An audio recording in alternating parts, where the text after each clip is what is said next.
बिस्मिल्लाहिर्रहमानिर्रहीम। अस्सलामुअलैकुम dear students. I am professor Waqar Ali from Punjab group of colleges. आज हम lecture number 11 chapter number 1 operating systems में से थ्रेड, प्रोसेस, उनके डिफरेंसेस और उसके बाद मल्टी थ्रेडिंग को डिस्कस करेंगे। आए देखते हैं वन बाय वन थ्रेड्स और प्रोसेस क्या है और फिर उनके डिफरेंसेस और फिर मल्टी थ्रेडिंग की तरफ मूव करेंगे। जी, थ्रेड के बारे में क्या कहता है? A thread is a basic ordered sequence of instructions within a process that can be executed independently.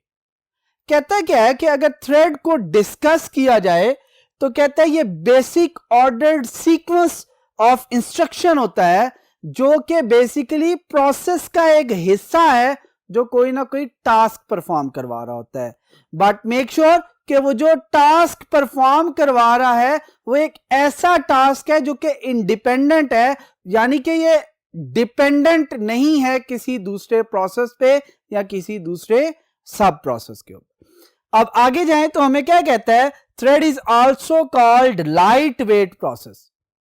क्या कह रहा है? It's a light weight process. देखिए, प्रोसेस जोन है वो बहुत ज्यादा इंस्ट्रक्शंस रखता है, वो बहुत ज्यादा ऑपरेशंस परफॉर्म कर रहा होता है, यानी कि हम ये कहते हैं कि एक कंप्लीट प्रोग्राम जब मेमोरी में लोड होता है तो वो क्या कहलाता है? Basically process. जबकि उसको जब छोटे छोटे हिस्सों में डिवाइड कर दिया जाए जो कि इंडिपेंडेंट हिस्से हों तो वो एक छोटा हिस्सा बेसिकली हम किस में कन्वर्ट कर सकते हैं?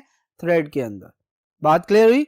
तो कहता क्या है कि अगर वो छोटा हिस्सा देखा जाए तो एज कंपेयर टू प्रोसेस उसका वेट क्या होगा? कम होगा, इसीलिए उसे लाइट वेट प्रोसेस कहा गया। बात क्लियर होगी? अब उसके बाद क्या कहता है? कहता है behave like a process with in a process. कहते हैं प्रोसेस की बात करें तो वो भी क्या करता है? कोई ना कोई टास्क परफॉर्म करता है। थ्रेड भी क्या है? एक टास्क परफॉर्म कर रहा है जो कि क्या है? इंडिपेंडेंट है। समटाइम हम ये भी कह सकते हैं इट्स अ सब प्रोसेस। सब प्रोसेस क्या होता है? प्रोसेस में से एक छोटा प्रोसेस निकाल लिया जाए तो वो भी क्या होता है? आपका सब प्रोसेस कहलाता है। अगर देखा जाए तो हमें पता चलेगा कि जो आपका प्रोसेस है उसको छोटे छोटे हिस्सों में डिवाइड कर लिया जाए तो वो छोटे छोटे हिस्से इंडिपेंडेंट अगर फंक्शन परफॉर्म कर रहे हैं तो वो इंडिपेंडेंट फंक्शन जो सा परफॉर्म करने वाला हिस्सा है वो भी एक प्रोसेस है, लेकिन उसे हम प्रोसेस की बजाय थ्रेड का नाम दे देते हैं। यहां तक बात क्लियर होगी? अब हम चलते हैं प्रोसेस की तरफ। प्रोसेस क्या है? कहते हैं अ प्रोग्राम इज इन एग्जीक्यूशन। कहता है वो प्रोग्राम जो कि एग्जीक्यूट हो रहा है या एग्जीक्यूट होने के लिए तैयार है वो क्या कहलाता है? आपका प्रोसेस। डिटेल में डिस्कस करके आए हैं लास्ट लेक्चर के अंदर कि प्रोसेस कौन कौन से मराहिल से गुजरता है और प्रोसेस बेसिकली है क्या। कहते हैं जब तक कोई प्रोग्राम आपका हार्ड डिस्क पे पड़ा हुआ है तो वो क्या कहलाएगा? प्रोग्राम। जैसे ही वो एग्जीक्यूट होने के लिए लोड कर दिया रैम के अंदर तो वो अब क्या कहलाएगा? प्रोसेस। बात क्लियर होगी? प्रोसेस क्या है?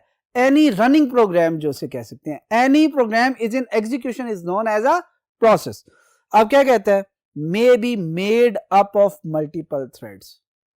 देखिए, जैसे हमने थ्रेड्स की बात की ना, थ्रेड क्या है? एक इंडिपेंडेंट टास्क है विद इन अ प्रोसेस। एक इंडिपेंडेंट प्रोसेस है विद इन अ प्रोसेस। इसी तरह यह कहा जा सकता है कि जब मल्टीपल थ्रेड्स को इकट्ठा किया जाए जो कि similar type of task perform कर रहे हो या डिफरेंट टास्क भी परफॉर्म कर रहे हो तो वो जो एक प्रोग्राम बनेगा तो वो क्या बनेगा? एक प्रोसेस बन जाएगा। बात क्लियर हुई? और फिर बात क्या कहता है? कहता है जो आपका प्रोसेस होता है उसको with in a computer system जो कंट्रोल कर रहा होता है वो आपका ऑपरेटिंग सिस्टम है। यानी कि इसे लोकेशन एलोकेट करनी है, इस प्रोसेस को कौन सी मेमोरी लोकेशन देनी है, कौन से रिसोर्सेज देने हैं, कितना सीपीयू टाइम देना है, ये सारी चीजें मैनेज करवाना किसका काम है? आपका ऑपरेटिंग सिस्टम का। इसलिए कहते हैं कि जो प्रोसेस है उसे कंट्रोल कौन कर रहा है? ऑपरेटिंग सिस्टम कर रहा है। यहां तक बात क्लियर होगी? अब हम इन दोनों के डिफरेंसेस की बात करते हैं। चलें मूव करते हैं टुवर्ड्स नेक्स्ट बोर्ड।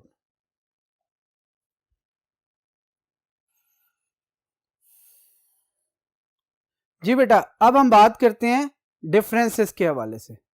डिफरेंसेस क्या है? कहता है कि जी प्रोसेस और थ्रेड्स को बेसिकली हमने क्या करना है? डिफरेंशिएट करना है।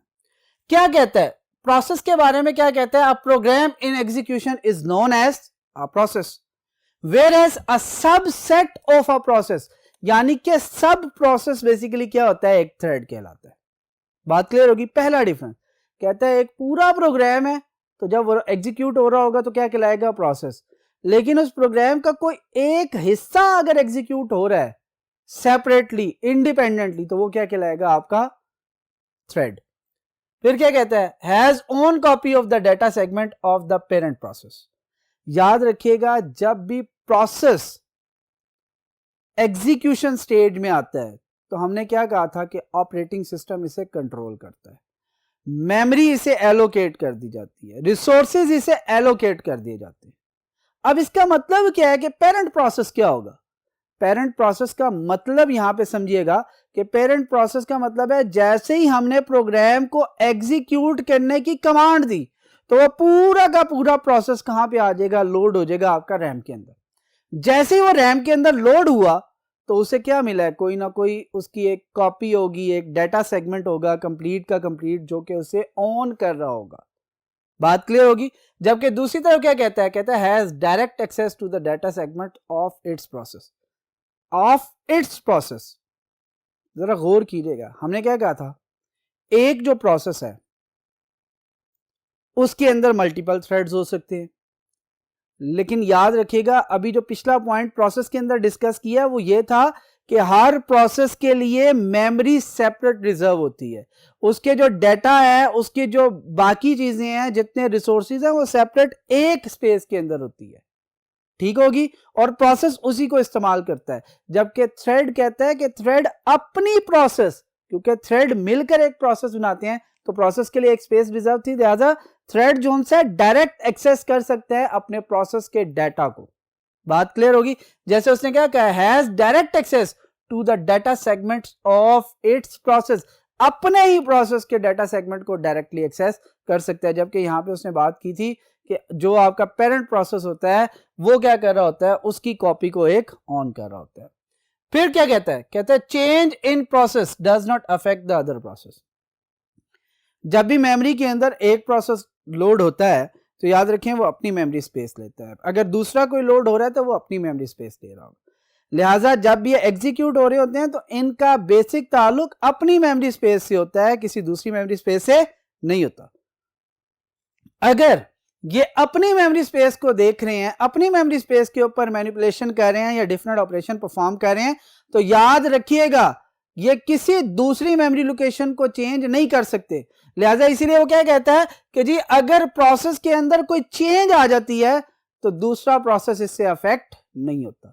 लेकिन दूसरे केस में, थ्रेड के केस में क्या होता है, कहता है क्योंकि मल्टीपल थ्रेड्स मिलकर क्या कर रहे होते हैं, एक प्रोसेस एग्जीक्यूट करवा रहे होते हैं, ठीक है, एक प्रोसेस बना रहे होते हैं और वो सेपरेटली क्योंकि चल रहे होते हैं, तो कहता है किसी एक थ्रेड की चेंज से आपका प्रोसेस या दूसरा कोई थ्रेड जो है वो अफेक्ट हो सकता है, क्योंकि एक प्रोसेस के लिए एक लोकेशन है ना, जबकि थ्रेड्स के लिए तो वो सारी की सारी शेयर्ड स्पेस है। लिहाजा किसी एक थ्रेड में कोई चेंज आई तो ऑटोमेटिकली क्या होगा, वो पूरे के पूरे जो प्रोसेस की स्टेट है उसके अंदर क्या हो जाएगी, चेंज आ जाएगी, तो लिहाजा वो अफेक्ट कर सकती है। फिर क्या है, कहता है runs in separate memory space. पहले डिस्कशन किया है कि हर प्रोसेस की अपनी मेमोरी स्पेस है, लिहाजा वो सिर्फ और सिर्फ अपनी मेमोरी स्पेस के अंदर रन कर रहा होता है, किसी दूसरी मेमोरी स्पेस के अंदर वर्किंग नहीं करता। जबकि क्या कहता है कि जी आपका जो थ्रेड है वो runs in a shared memory space. क्यों, क्योंकि एक प्रोसेस के अंदर मल्टीपल थ्रेड्स हैं और वो सारे के सारे उस प्रोसेस की स्पेस को शेयर कर रहे होते हैं, लिहाजा वो शेयर्ड मेमोरी आपकी स्पेस हो जाती है। फिर क्या कहता है, कंट्रोल्ड बाय ऑपरेटिंग सिस्टम। आपका प्रोसेस कौन कंट्रोल करता है, ऑपरेटिंग सिस्टम। जबकि थ्रेड्स को कंट्रोल करना किसका काम है, आपके प्रोग्रामर का। क्यों, अगर प्रोग्रामर अपने प्रोग्राम्स को मल्टीपल थ्रेड्स में डिवाइड नहीं कर रहा तो याद रखिएगा एक प्रोग्राम के अगेंस्ट सिर्फ एक प्रोसेस होगा। बात क्लियर हुई। और एक प्रोसेस, एक थ्रेड, वो बिल्कुल कोई मसला नहीं है, उसे हम कह सकते हैं कि जो एक प्रोसेस है उसका एक ही थ्रेड होता है मिनिमम, लेकिन एक प्रोसेस के मल्टीपल थ्रेड्स भी हो सकते हैं। अगर उसे मल्टीपल में कन्वर्ट करना है तो उसको कंट्रोल किसके जरिए किया जाएगा, आपका प्रोग्रामर उसे कंट्रोल कर रहा होगा। फिर क्या कहता है, प्रोसेस आपका क्या होता है, इंडिपेंडेंट होता है, क्योंकि हर प्रोसेस अपना टास्क परफॉर्म कर रहा होता है, जबकि बहुत से थ्रेड्स मिलकर एक प्रोसेस को एग्जीक्यूट करवा रहे होते हैं। लिहाजा आपका जो क्या कहते हैं थ्रेड है वो क्या होता है, डिपेंडेंट होता है, वो इंडिपेंडेंट नहीं हो सकता। अगर इंडिपेंडेंट होता, थ्रेड का इंडिपेंडेंट का मतलब क्या है कि ये इंडिपेंडेंट टास्क परफॉर्म करने की बात नहीं कर रहा, क्योंकि ये शेयर्ड स्पेस के अंदर है, लिहाजा डिपेंडेंट है, लिहाजा क्या करता है, दूसरे थ्रेड को अफेक्ट भी कर सकता है, जबकि एक प्रोसेस दूसरे प्रोसेस को कभी भी अफेक्ट नहीं करता चेंज होने पर। लिहाजा इस वजह से उसे डिपेंडेंट और इस वजह से प्रोसेस को इंडिपेंडेंट कहा गया है। यहां तक बात क्लियर होगी। दोबारा एक दफा देख लेते हैं। प्रोसेस क्या है, प्रोग्राम इन एग्जीक्यूशन, थ्रेड क्या है, subset of process. Her process की अपनी एक कॉपी होती है जो कि ऑन कर रहा होता है पेरेंट प्रोसेस से, जबकि आपका जो थ्रेड होता है वो अपने प्रोसेस की जो मेमोरी है या डाटा है उसको डायरेक्ट एक्सेस कर सकता है। कहता है प्रोसेस के अंदर कोई चेंज आती है तो दूसरा प्रोसेस अफेक्ट नहीं करता, लेकिन अगर थ्रेड के अंदर कोई चेंज आती है तो दूसरा थ्रेड जो है वो अफेक्ट हो सकता है। कहता है जो आपके प्रोसेस हैं वो सेपरेट मेमोरी में रन कर रहे होते हैं, जबकि आपके जो से थ्रेड्स हैं वो शेयर्ड मेमोरी के अंदर रन कर रहे होते हैं। और जो आपके प्रोसेस हैं उसे कंट्रोल करता है ऑपरेटिंग सिस्टम, जबकि आपके जो से थ्रेड्स हैं वो प्रोग्रामर कंट्रोल कर रहा होता है। प्रोग्रामर चाहे तो मल्टीपल थ्रेड्स जनरेट करे, चाहे तो ना जनरेट करे। प्रोसेस जो है वो इंडिपेंडेंट होता है, जबकि आपका थ्रेड डिपेंडेंट होता है। यहां तक डिफरेंस आपका क्लियर हो चुका होगा। अब हम मूव करते हैं टुवर्ड्स नेक्स्ट बोर्ड और मल्टी थ्रेडिंग के बारे में देखते हैं।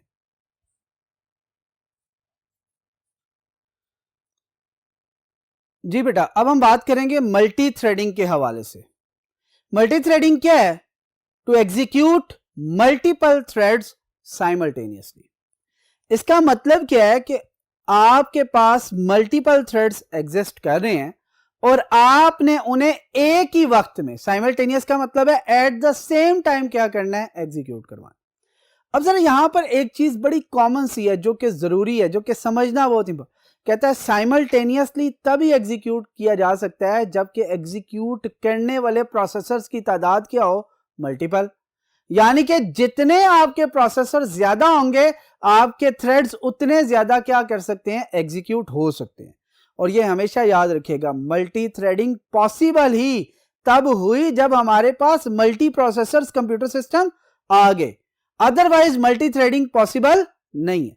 क्यों? मल्टी थ्रेडिंग का मतलब यह है कि आपके मल्टीपल थ्रेड्स जो कि एक प्रोग्राम से एग्जिस्ट कर रहे हो, या एक प्रोग्राम जो कि मल्टीपल थ्रेड्स में डिवाइड हुआ हो, वो इंडिपेंडेंट हो और आप क्या कर रहे हो, उन सब को सेपरेटली हर एक सिंगल प्रोसेसर के ऊपर एग्जीक्यूट करवा रहे हो एट द सेम टाइम, वो क्या कहलाता है, आपका मल्टी थ्रेडिंग कहलाता है। बात समझ में आ गई? मल्टी थ्रेडिंग क्या है, मल्टीपल थ्रेड्स को सेम टाइम पे एग्जीक्यूट करवाना यूजिंग मल्टी प्रोसेसर सिस्टम। ये सिंपल सा सोल्यूशन है इसका। अब इसमें उसने दो डिफरेंट सिनेरियोस जैसे डिस्कस किए। कहता है सिंगल प्रोसेस जो है वो मल्टीपल थ्रेड्स को रन कर सकता है एट द सेम टाइम, या जो मल्टीपल थ्रेड्स हैं जो कि एक ही प्रोग्राम के अंदर हैं। अब मल्टीपल का मतलब ये नहीं है कि हो सकता है सारे के सारे ना एग्जीक्यूट हो, 8 थ्रेड्स हो, 4 प्रोसेसर एक वक्त में काम कर रहे हो, तो वो 4 प्रोसेसर जो से हैं वो एक वक्त में 4 जो से थ्रेड्स हैं उनको क्या साइमल्टेनियसली एग्जीक्यूट कर सकता है। यहां तक बात क्लियर होगी। फिर आगे बात कर सकता है पर्पस इसका क्या है। कहता है पर्पस सिर्फ ये है टू एग्जीक्यूट 2 और more parts of the program simultaneously. कहता है 2 या 2 से ज्यादा प्रोग्राम्स के जो हिस्से हैं उन्हें एक ही वक्त में एग्जीक्यूट करवाया जाए, ये इसका बेसिक पर्पस है। और याद रखिएगा कि इसका बेसिक पर्पस के अंदर तभी यह पॉसिबल है कि हर हिस्सा बेसिकली क्या हो, इंडिपेंडेंट हो। क्योंकि अगर इंडिपेंडेंट नहीं होगा तो सम टाइम आपकी ब्लॉक स्टेट में जाने के चांस हो सकते हैं। एग्जांपल देता हूं, सम टाइम ऐसा होता है कि प्रोसेस 1 जो है या थ्रेड 1, प्रोसेस 1 का थ्रेड 1 जो है वो क्या करता है, वो किसी आईओ की रिक्वेस्ट करता है। सेम टाइम पे क्या होता है कि आपका जो प्रोसेस 1 का थ्रेड 2 है वो भी आईओ की रिक्वेस्ट कर देता है। अब दोनों वेट स्टेट में चले जाएंगे, दोनों रिसोर्स को हासिल करने की कोशिश करेंगे और आपका क्या होगा, टाइम वेस्ट होगा। इसमें आपके पास ऐसी सिचुएशन भी आ सकती है कि हो सकता है आईओ किसी को भी ना मिले और वो ब्लॉक स्टेट में पड़े रहे। लिहाजा कुछ ऐसा प्रोसेस होना चाहिए जो कि एक दूसरे के ऊपर डिपेंडेंट ना हो, बल्कि क्या हो, इंडिपेंडेंट टास्क हो, ताकि इजीली जो है वो एग्जीक्यूट हो सके। फिर क्या कहता है, multi threading needs multi processor computer system. ये पहले हमने डिस्कस कर लिया है कि जी मल्टी थ्रेडिंग का बेसिक पर्पस ही तब स्टार्ट हुआ, मल्टी थ्रेडिंग तभी स्टार्ट की जब हमारे पास मल्टी प्रोसेसर सिस्टम्स आ गए। आज भी हमारे पास मल्टी प्रोसेसर सिस्टम एग्जिस्ट करते हैं जो कि हम यूज़ कर रहे हैं, और किस पर्पस के लिए, मल्टी थ्रेडिंग के लिए। अगर हम एग्जाम्पल की तरफ गौर करें तो हमारे पास एग्जाम्पल्स में सबसे पहली एग्जाम्पल्स ये आती है कि जी एक इंसान है, ह्यूमन बीइंग है, हम जो है क्या करते हैं, माइक्रोसॉफ्ट वर्ड ओपन करके उसके ऊपर टाइपिंग करें। बजायर हमें यह फील हो रहा है कि सिर्फ क्या हो रहा है, थ्रेड जनरेट हो रहा है, कि टाइपिंग होती जा रही है। लेकिन अगर गौर करें तो आपको पता चलेगा बैकएंड पे एक सेकंड थ्रेड भी काम कर रहा है, और वो थ्रेड किस चीज का है, स्पेल चेकिंग का। यानी कि ग्रामर के अंदर कोई मिस्टेक्स है तो उसको भी वो क्या कर रहा होता है, फुलफिल कर रहा होता है, उनको मिस्टेक्स को हाईलाइट कर रहा होता है। यहां तक बात क्लियर होगी। देन अब दूसरी एग्जांपल एक देते हैं, वो यहां पे नहीं लिखी हुई। फॉर एग्जांपल आप देखते हैं कि जी गूगल जो वेबसाइट है उसको बहुत से लोग जो उनसे एक्सेस करते हैं सेम टाइम पर। याद रखिएगा, ये जितनी भी वेबसाइट्स होती हैं, जब कोई एक यूजर इन्हें एक्सेस करता है तो ये हर यूजर के अगेंस्ट, हर यूजर की रिक्वेस्ट के अगेंस्ट एक थ्रेड जनरेट कर देते हैं, जो कि तब तक आपका कायम रहता है, तब तक वो इस्टेब्लिश रहता है कनेक्शन या थ्रेड, जब तक कि आप प्रोसेसिंग करते रहते हैं, जब तक आप गूगल के साथ इंटरेक्शन करते रहते हैं।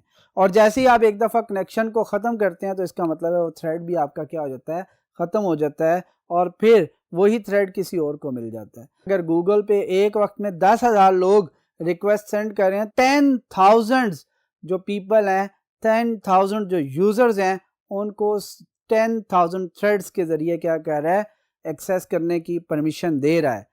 ठीक हो गया। यानी कि वो 10,000 यूजर को जो कि एक्सेस कर रहे हैं गूगल को, उसके अगेंस्ट 10,000 डिफरेंट थ्रेड्स जनरेट करता है। यहां पर भी बेसिकली मल्टीपल थ्रेडिंग या मल्टी थ्रेडिंग हो रही है। यहां तक बात कंप्लीट होगी बेटा। उम्मीद है कि आज का लेक्चर आपको समझ आ चुका होगा। इंशाल्लाह नेक्स्ट लेक्चर में आपसे फिर मुलाकात होगी। Thank you. Allah Hafiz.